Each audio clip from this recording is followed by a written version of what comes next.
Praise the Lord. प्रभु परमेश्वर का धन्यवाद हो आज के दिन के लिए। आज के दिन परमेश्वर आप सबको अपने अभिषेक से, अपने आशीष से और भी भरे। आशा एक और हम वचन देखेंगे यहाँ पर मैथ्यू चैप्टर 2 से ज्योतिषियों का आगमन बोल के मेरे बाइबल में हेडिंग में लिखा है। यहाँ पर हेरोदेस के राजा के दिनों में जब यहूदिया के पूर्व में यीशु का जन्म हुआ तो पूरब से कोई ज्योतिषिया यरूशलेम में आकर पूछने लगे, यहूदिया का राजा जिसका जन्म हुआ है कहाँ है? क्योंकि हमने पूर्व में उसका तारा देखा और उसका प्रणाम करने आए हैं। ये सुनकर हेरोदेस राजा और उसके साथ सारा यरूशलेम घबरा गया। तब उसने लोगों के तब उसने लोगों के सब प्रधान याजक और शास्त्री को इकट्ठा करके उससे पूछा, मसीह जन्म कहाँ होना चाहिए? उन्होंने उससे कहा, यहूदियों के बैतलहम में, क्योंकि भविष्यवक्ता के द्वारा लिखा गया था।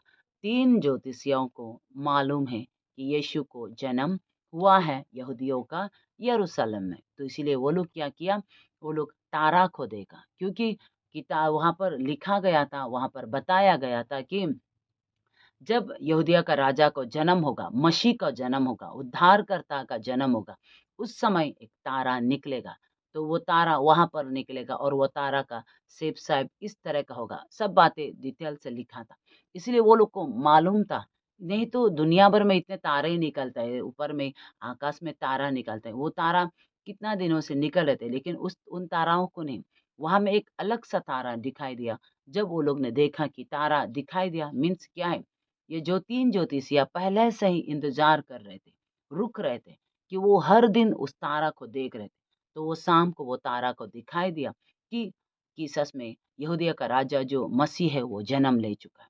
तो इसीलिए उसने अपने सोच के हिसाब से उन्होंने क्या किया, तारा के पीछे चलते हुए उन्होंने क्या किया, कहाँ पर उन्होंने क्या तान मारा, उन्होंने राजा के राज महल में घुसकर पूछता है कि राजा कहाँ में? यहूदिया का राजा का तो बैतलहम में जन्म दिया, कहाँ है वो राजा? वो लोग वहाँ पर आकर ढूँढने लगा राजमहल में भी। हम ऑब्वियसली हम लोग भी ना, हम मनुष्य लोग भी क्या करेंगे? जहाँ पर राजा को जन्म दिया तो राजा का पैलेस में ही ढूँढेंगे। हम कभी भी उसे राजा को तो दूसरी जगह में नहीं ढूँढेंगे, झोपड़ियों में कभी नहीं ढूँढेंगे। तो इसलिए ज्योतिषी क्या भी मनुष्य के सोच के हिसाब से वो लोग भी ठीक है कि कहाँ पर ढूँढने गया वो लोग उन्हें राजा का पैलेस में। लेकिन वो लोग अपना बुद्धि लगाए मनुष्य के सोच के हिसाब से।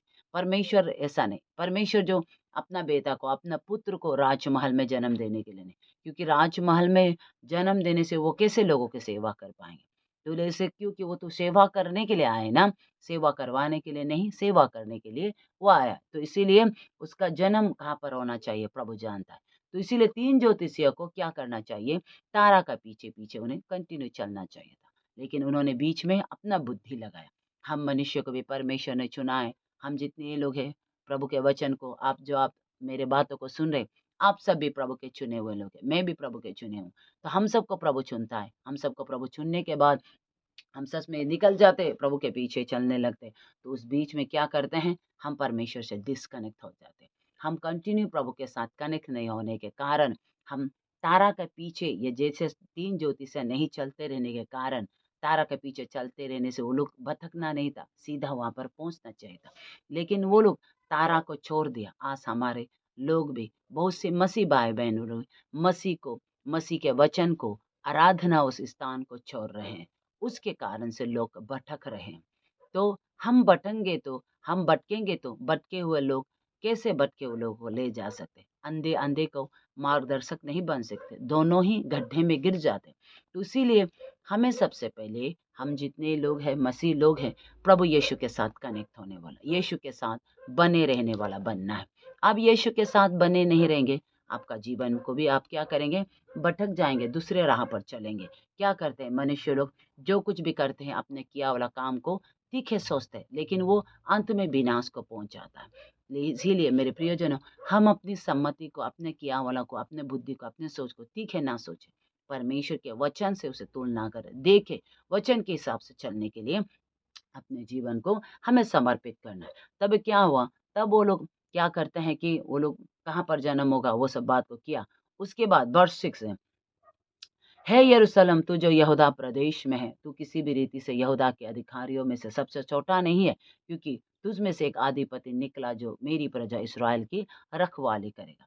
परमेश्वर जो यीशु मसीह का जन्म कारण ये है कि सारे लोगों को रखवाली के लिए ना, इसराइल लोगों को, हम अन्य जाति लोगों को, सारे लोगों को भी, जितने भी दुनिया भर में मसीह है उन सब का रखवाली के लिए। प्रभु यीशु मसीह केवल क्रिश्चियन के लिए, मसीह के लिए जन्म नहीं दिया। प्रभु यीशु मसीह तो सारे जाति लोगों के लिए, संसार के सारे जाति लोगों के लिए यीशु ने जन्म दिया, उन्हें रखवाला करने के लिए। तो इसीलिए यहाँ पर कहता है कि यहूदा प्रदेश में यरूशलेम, तुम छोटा अपने आप को ना सोचे, तुम में से क्या है, तुम में से वहां से एक बड़ा है, यहूदा के अधिकारियों में से सबसे छोटा नहीं सोचना है तुम्हें। यरूशलेम, तुम्हें अपने आप को छोटा नहीं सोचना है। तुम्हारे से, तुम में से, तुम्हारे अंदर में से एक आधिपति निकला है। आज हम भी अपने आप को तुच्छ ना जाने, छोटा ना सोचे। हम देख सकते यीशु के जन्म को, उसे कहाँ पर जन्म दिया, उसे गौरशाला में ना, वहां पर उसे भेड़ के, जहाँ पर गाय बैलों को बांधते, वहां पर गौरव गाय के उस भेड़शाला में उसे जन्म दिया। लेकिन उस जन्म दिया वाला व्यक्ति संसार में, उस भेड़शाला में जन्म दिया व्यक्ति संसार के सारे जातियों के उद्धार का कारण वही है। हम आज उद्धार पाए तो उसी ने है। तो इसीलिए हम अपने आप को छोटा है, कमजोर है ना सोचे। परमेश्वर कहता है, अपने आप को छोटा सोचने वाले, अपने आप को कमजोर सोचने वाले, तुम में से एक आधिपति जन्म लिया है। हमारे अंदर आधिपति ने जन्म लिया, हमें आधिपति ने चुन लिया। परमेश्वर मसीह यीशु ने हमें चुन लिया है। इसीलिए अपने जीवन को प्रभु को दे, परमेश्वर में और बढ़ता रहे। तब क्या कहता है वर्ष 7, तब हेरोदेस ने ज्योतिषियों को चुपके से बुलाकर उससे पूछा कि तारा किस समय दिखाई दिया था, और उसने यह कहकर उन्हें बैतलहम भेजा, जाओ उस बालक के विषय में तिक तिक मालूम करो, और जब वो मिल जाए तो मुझे समाचार दो, ताकि मैं भी आकर उसको प्रणाम करूं। वे राजा की बात सुनकर चले गए, और जो तारा उन्हें पूर्व में देखा था वो उनके आगे आगे चला, और जहाँ बालक था उस जगह ऊपर पहुंच कर ठहर गया। उस तारे को देखकर वो अति आनंदित हुए। उन्होंने उस घर में पहुंचकर उस बालक को उसकी माता मरियम के साथ देखा, और मुंह के बल गिरकर बालक को प्रणाम किया, और अपना अपना थैला खोलकर उसको सोना, लोबन और गंधरस की भेंट चढ़ाई। देखिए यहाँ पर हेरोदेस ने ज्योतिषियों को आकर बोलता है कि तारा को किस समय दिखाई दिया, पूछताछ कर रहा है, और बोल रहा है कि जब वो बालक मिल जाएगा, उसे कहता है तुम लोग चले जाओ, ढूंढने जाओ, और जब वो बालक मिलेगा तो मुझे बताओ, मैं भी आकर उसे प्रणाम करूंगा। देखिए यहाँ पर इतना चालबाजी कर रहे हैं। यहाँ पर उसे वो बोले कि हम भी उसे आकर प्रणाम करेंगे, राजा बोले, लेकिन एक्चुअली वो प्रणाम नहीं करेंगे, उसे वो खत्म करेंगे, क्योंकि उसके राजा का सिंहासन को छीन जाएगा, उसे डर है। तो इसीलिए वो क्या करता है कि क्या बोलता है कि उस बालक के विषय में बताओ, मैं भी आके उसे प्रणाम करूंगा, ऐसा कहता है। तो उस बात को लेकर वो लोग क्या करता है, जाता है तो निकलता है, तो बाहर जब निकलता है तो पहले से जब अपने मनुष्य के सोच के ही जब बाहर निकलता है तो फिर से तारा को देखता है। आज हमारे जीवन को भी ऐसा होना है। धर्मी जन, वचन में लिखता है, धर्मी जन 7 बार गिरे तो भी क्या नहीं उठता है, क्या उठता है। हम जब कीचड़ में वो गिरता है तो हम में गोबर लग गया, क्या हम उसमें इसको ऐसे पहनते रहते हैं? नहीं, हम क्या करते हैं, उसको धोता है, सांप को धोता है, कीचड़ में गिरने के बाद फिर हम उठता है। तो उसी रीते से यहाँ पर क्या किया, ज्योतिषी लोग भी वहां से बाहर निकल गए।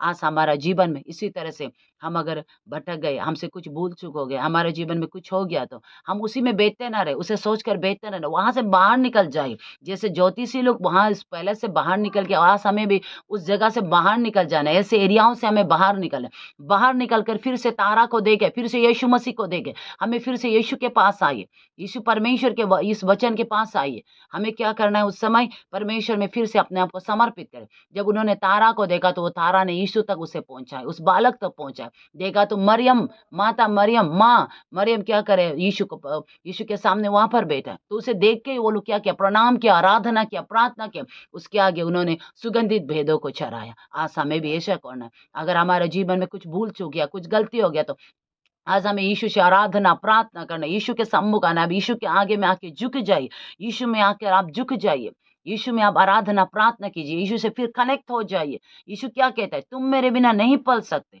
हमें फिर से यीशु के पास आना चाहिए। आप फिर से यीशु के पास आ जाइए ना, आपको क्या करेंगे। तब यहाँ पर वर्ष 12, तब स्वप्न में ये चेतावनी पाकर कि हेरोदेस के पास फिर न जाना, वो दूसरे मार्ग से अपने देश को चला गया। देखो यहाँ पर जब वो लोग आराधना प्रार्थना किया, यीशु के पास आकर उस बालक के सामने आकर सुगंधित भेदों को चढ़ाया, तो क्या आ गया, रात में स्वर्गदूत आकर उसे स्वप्न में आकर बताता है, हेरोदेस के पास तुम्हें नहीं जाना है, तुम्हें दूसरे रास्ता से निकल जाना है अपने देश के लिए। देखो यहाँ पर, जिस रास्ता से आया उस रास्ता से नहीं, दूसरे मार्ग से होकर तुम्हें अपने गाँव को, अपने देश को, अपने टाउन को फिर वापस जाना है। तो इसीलिए उसी रीति से आज हमारे जीवन में ज़रूरत है।